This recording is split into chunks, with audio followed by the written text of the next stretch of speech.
Saudara mantan Kapolres Bima Kota dan ex Kasat Reserse Narkoba Polres Bima Kota dicopot dari jabatannya karena diduga terlibat dalam peredaran narkoba. Mantan Kapolres Bima, AKBP Didik Putra Kuncoro ditahan di Divisi Propam Polri, sementara ex Kasat Reserse Narkoba Bima Kota ditetapkan sebagai tersangka dan diberhentikan dengan tidak hormat karena juga positif mengonsumsi narkoba.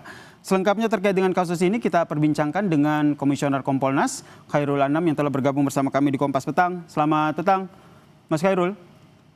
Selamat petang, apa kabar? Baik, ini tapi nampaknya kurang baik nih kabar dari Bima Kota nih karena Kapolres kemudian mantan Kasat Reskrimnya ini terjerat narkoba. Informasi yang didapatkan dari Kompolnas ini seperti apa sebenarnya? Kalau kita lihat kan secara garis besar anak buahnya kena, kemudian berkicau, Kasat Reskrimnya kena, Kasat Resersenya kena, kemudian Kapolresnya juga kena nih. Iya, artinya memang kita punya PR besar soal narkoba ini, ya khususnya di kepolisian sebagai penegak hukum. Oleh karenanya memang kami mengapresiasi tindakan Mabes Polri, Propam untuk juga memeriksa Kapolresnya. Bahkan juga mengapresiasi sudah mencopot Kapolresnya Pak Kapolda diganti PLH. Ini baik gitu ya untuk juga menunjukkan bahwa ada tindakan tegas dan serius mengungkapkannya agar yang lain tidak mengulangi perbuatan yang sama atau membuat efek jera. Nah, cuman memang dalam konteks yang lain kami minta supaya pihak Polda untuk menunjuk PLH harus hati-hati. Kenapa demikian? Jejak dan sebagainya. Ya harus hati-hati dengan rekam jejaknya karena ini kasus narkoba. Kalau ada rekam jejak yang terkait narkoba ya jangan ditunjuk sebagai PLH.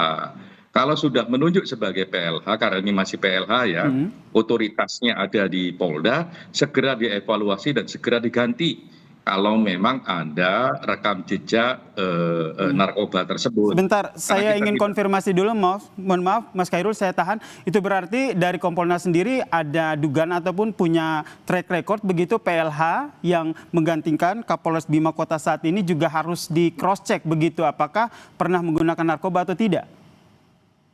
Iya, kami punya informasi tapi masih kita telusurin, ya kan, agar ini menjadi catatan untuk semua pihak. Kalau sudah menggunakan narkoba dan sebagainya, ya dia punya rekam jejak itu. Oleh karenanya ya hati-hati untuk menunjuk sebagai Kapolres, khususnya yang ada sangkut pautnya dengan peristiwa narkoba. Karena narkoba ini kan bukan hanya soal dagang biasa, tapi punya jejaring dan sebagainya. Ya, saya yakin kalau ini levelnya Polres, jejaringnya juga minimal level perkotaan.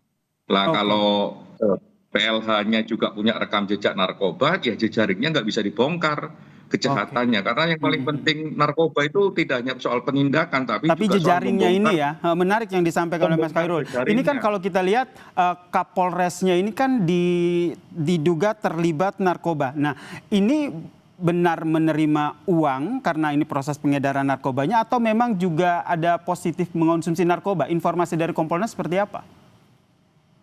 Kami tidak mau mendahului rekan-rekan dari Paminal Propam Mabes Polri, cuman dalam rekam jejak pemeriksaan biasanya mereka detail. Ya, mereka detail. Kalau memang ada informasi terkait penggunaan, menerima uang, atau bahkan terlibat dalam jejaringnya, pasti akan ditemukan oleh rekan-rekan Paminal. Oleh karenanya, barusan juga saya komunikasi dengan rekan-rekan Paminal, kami mendorong rekan-rekan Paminal untuk tegas, transparan dalam bekerja dan memberikan dukungan untuk mengambil tindakan tegas. Berarti dan ini langkahnya mohon maaf saya potong. Iya, berarti ini secara tidak langsung Mas Khairul itu ada dua kemungkinan ya, terjerat karena memang ikut dalam pengedaran narkoba karena tadi informasi yang disampaikan oleh kuasa hukum ex Kasat Reskrim Narkoba ini, atau ikut terlibat dalam menggunakan narkoba ya.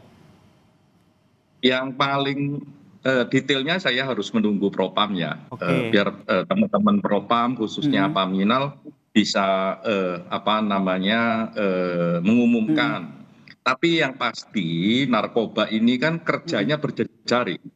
Ya, nggak mungkin dia nggak berjejaring. Oleh karenanya, jejaring ini harus ditelusurin. Tidak hanya soal apakah Kapolres terlibat atau tidak terlibat. Yang juga penting adalah mereka sendiri, para pengedar narkoba juga harus dibongkar. Sehingga kasus yang sama tidak akan terjadi kepada siapapun. Oke, ini berbicara Dalam soal konteks jejaring ini yang seperti Anda sampaikan, kita kan dulu pernah ingat dengan kasus Teddy Minahasa begitu. Ini menurut Anda jejaringnya ini hanya berhenti di Kapolres saja atau mungkin bisa meluas sampai ke yang lain? Saya kira kami tidak mau berandai-andai ya, biar teman-teman BNN yang juga bisa menjelaskan itu. Tapi saya kira dengan tindakan tegas kepada siapapun, ya termasuk kepada kepolisian yang menangani kasus narkoba itu juga penting. Menunjukkan komitmen kita bersama memberantas narkoba. Dan kami selalu berkomunikasi dengan rekan-rekan kepolisian, baik Pak Kapolri maupun Pak Kadif Propam, untuk mengambil sikap tegas untuk ini. Dan ini dilaksanakan. Kan tidak ada misalnya dalam konteks sejarah kepolisian misalnya ya, bintang 2 terlibat narkoba langsung ditindak tegas sampai level Kapolres.